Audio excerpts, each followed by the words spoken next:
Perfect. Thank you. You can see my screen, correct? Yes, we can. Okay. All right. Well, next we're going to go to Jordan. So welcome.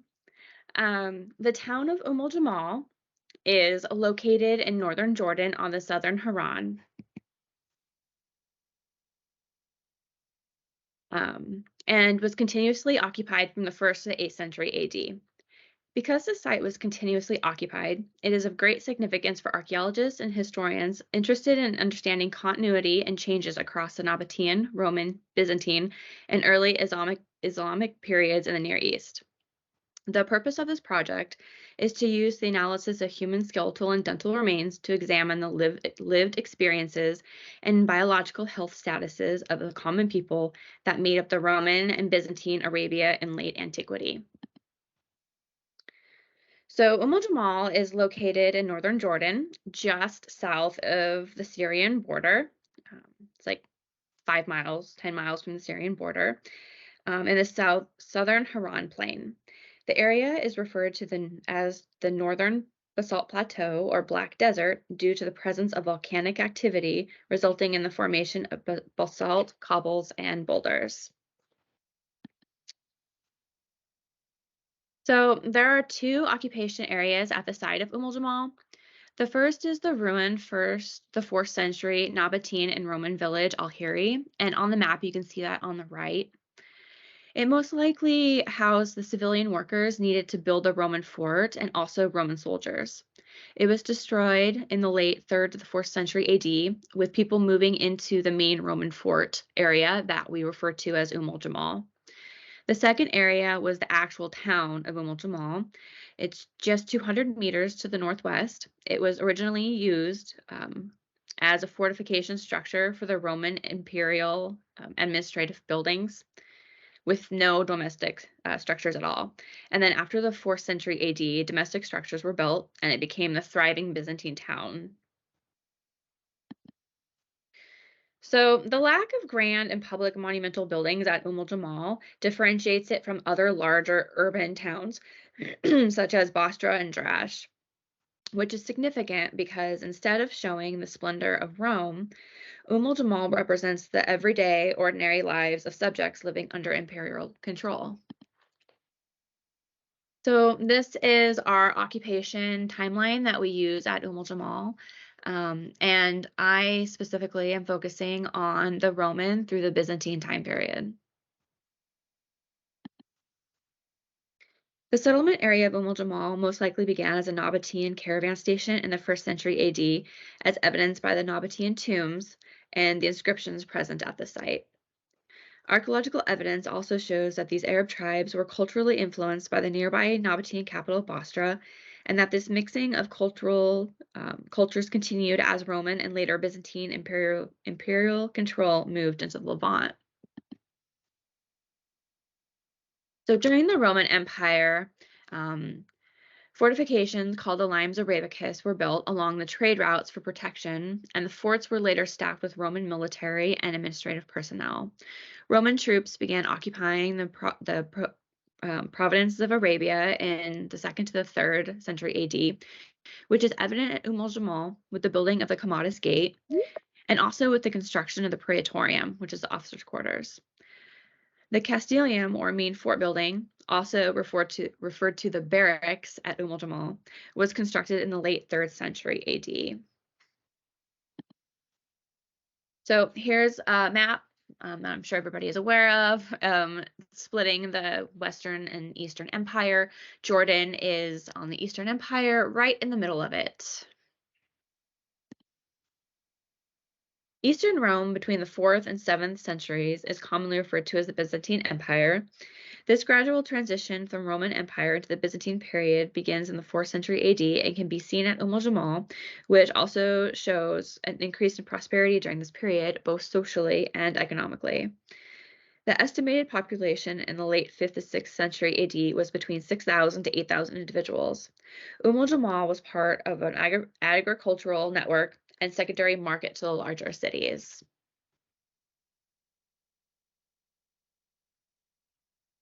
Beginning in 630 AD, Muslim Arabs moved into the Levant, which can be seen at Jamal with some of the houses being turned into mosques. The site was abandoned around the 8th century AD. It is unclear why this occurred. There's evidence of an earthquake in 749 AD that destroyed and damaged a lot of the buildings. Also, a plague devastated the southern Haran between 640 and 749 AD, which possibly could have affected and decreased the population at Umm-el Jimal. The first archaeological survey took place by Howard Butler by the Princeton expedition to South Syria in 1905 to 1909. In 1972, the Umm-el Jimal project started, led by Dr. Bert DeVries, began focusing on surveying and mapping the site. Subsequent field seasons continued with documentation and excavation of the site, along with preservation and restoration projects. Many of the buildings at Umm-el Jimal have been reconstructed. 5 field seasons in 1984, 1993, 1994, 1996, and 1998 focused on cemetery survey and excavations in areas O, V, W, Z, AA, BB, and CC. Excavations from 96 to 98 field seasons additionally revealed previous unknown cemeteries containing burials in simple pits dug directly into the sand or in basalt stone-lined cists covered with stone slabs. Pit and cist tombs are located on all 4 sides of Umm-el Jimal and El-Hiri, suggesting that there was a definite spatial separation between the living and the dead. Most individuals were buried supine with arms flexed on the chest and or pelvis and oriented east to west in wooden coffins. There's evidence that at least some individuals were buried wearing sandals and were wrapped in shrouds. Many individuals were interred with affiliated funerary objects.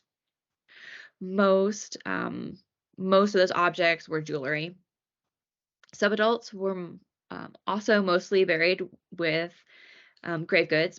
One extreme example was a grave with a fully articulated horse wearing a bridle with an infant resting on the front legs.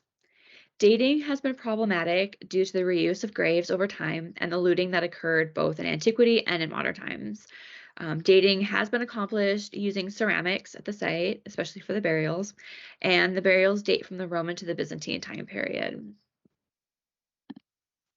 So my personal overall hypotheses for my research are these. However, I'm just going to kind of cover a little bit of it today. I don't have time to go over all of it. My first hypothesis that I'm looking at is, are there statistical significant differences of stress indicators between subgroups buried at Umm-el Jimal? And the second, is there a relationship and patterns between mortuary practices, so i.e. tomb types, grave goods, body position, primary versus secondary burials, and skeletal markers, age, sex, pathology, trauma, indicators of stress within and between the different cemetery areas. And then I'm also looking at the bioarchaeological evidence, see if it supports the idea suggested by the archaeology evidence that the Byzantine time period was more prosperous than the Roman time period. My material and methods, I looked again at these areas, the cemetery areas, O, V, W, Z, AA, BB, and CC. Biological profile was assessed, age, sex, stature, if possible. Dental wear pathology was recorded. Stress indicators, specifically DEH, dental enamel hypoplasia. Cribal orbitalia, product hyperostosis was documented, and then the degree of healing was assessed for the cribal orbitalia and product hyperostosis. Pathologies presented were described, measured, and photographed. Presence of locations of severity of degenerative joint disease was recorded. Trauma was documented, described, and photographed. So this is very preliminary results. I am, as we speak, currently running my statistics and doing my analysis, but I do have some really interesting things that I'd like to share with you all. I am mostly going to show you the very kind of basic results of the non-monumental tomb areas, so my cist and pit burials. So here we're looking at burial area CC, which is in the upper right corner and one of the older cemeteries. AA and Z are in the middle on the left, and Cheney's 1997 thesis concluded that cemeteries AA and Z are the same, the ends of the same cemetery, which I'm not quite sure about. And then O and W are on the south end of the site. So in the pit and cyst tombs, there are 55 adults and 41 subadults, totaling 96 individuals. So I'm just going to show you the numbers for the for the monumental tombs. So there are 3 monumental tombs. All of them are constructed differently. Area V is on the right side, and then BB1 and BB2 are on the south end of the site. There are 73 adults and 69 subadults, totaling 142 individuals buried in these monumental tombs. And then for the overall total for Umm-el Jimal, there's 128 adults and 110 subadults, giving 238 individuals excavated at the site. So I was originally going to compare my burials within cemeteries and then between cemeteries, but then when I started doing my analysis, I realized I actually had some pretty good time period data for my burials. And so I am also going to be able to compare all my variables to the burials from specific time periods, which I'm pretty excited about.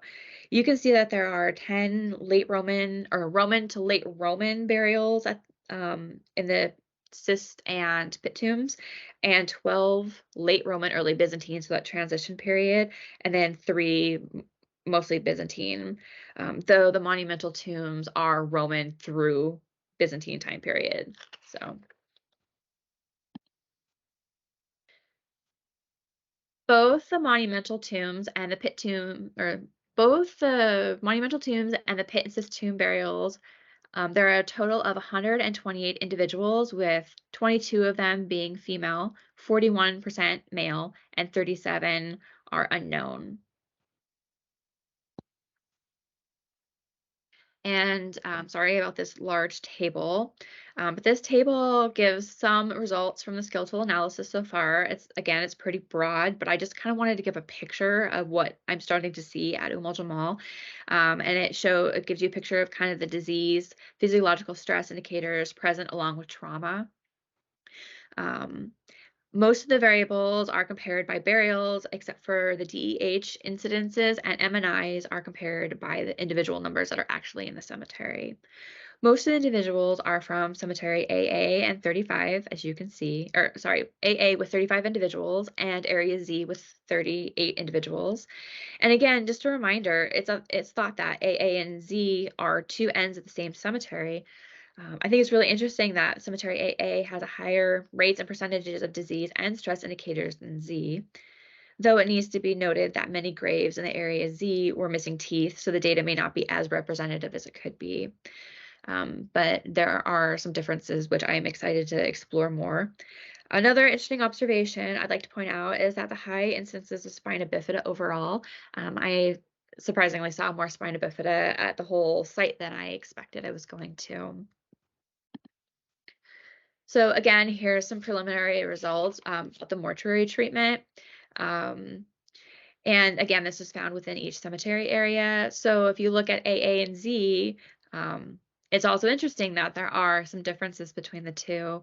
Um, and AA and Z have smaller numbers of burials from, so AA and Z have similar numbers of burials from the same time periods. So it's really interesting that I am seeing some differences here. So I can't wait to see kind of what that means. And then some other interesting things I didn't realize until I ran the numbers, which I should have. All burials have cover stones. Um, and that the only actual ossuaries that were in the cyst burials were in cemetery AA, and then the rest, if they were secondary, were just kind of moved off to the side. So the next step is to run my statistics. I will be comparing the skeletal data and mortuary data within and between the cemeteries, and by time periods within, and overall the whole site. I'm also going to compare the cyst and pit burials with monumental tombs, hopefully to see if I can see a difference between possible differences in status or social groups, and then compare the monumental tombs to each other. To interpret the data to better understand the lived experience of Umm-el-Jimal, I'll also be using Neil Whitehead's 2004 Poetics Processing's lens to investigate the social messages and meaning portrayed by the mortuary practices to the ones conducting the mortuary rituals, the living family members and deceased individuals, and the community as a whole. So I am currently curating the Umm-el-Jimal skeletal collection at Southern Illinois University. They will eventually go back to Oregon State University for permanent curation next year sometime. So there is still a lot of research that can be done with the skeletal collection, and it's available for study if anybody is interested. My email is here if you want to reach out to me. Also, there's a really great webpage. The Umm-el-Jimal Project has a really great webpage that has a bunch of articles. It shows the museum. There's some artifact pictures if you're interested in that. And then it has a very active social media presence. So if you're interested, you can check out the Umm-el Jimal Project on Facebook and kind of see what they're doing. Thank you.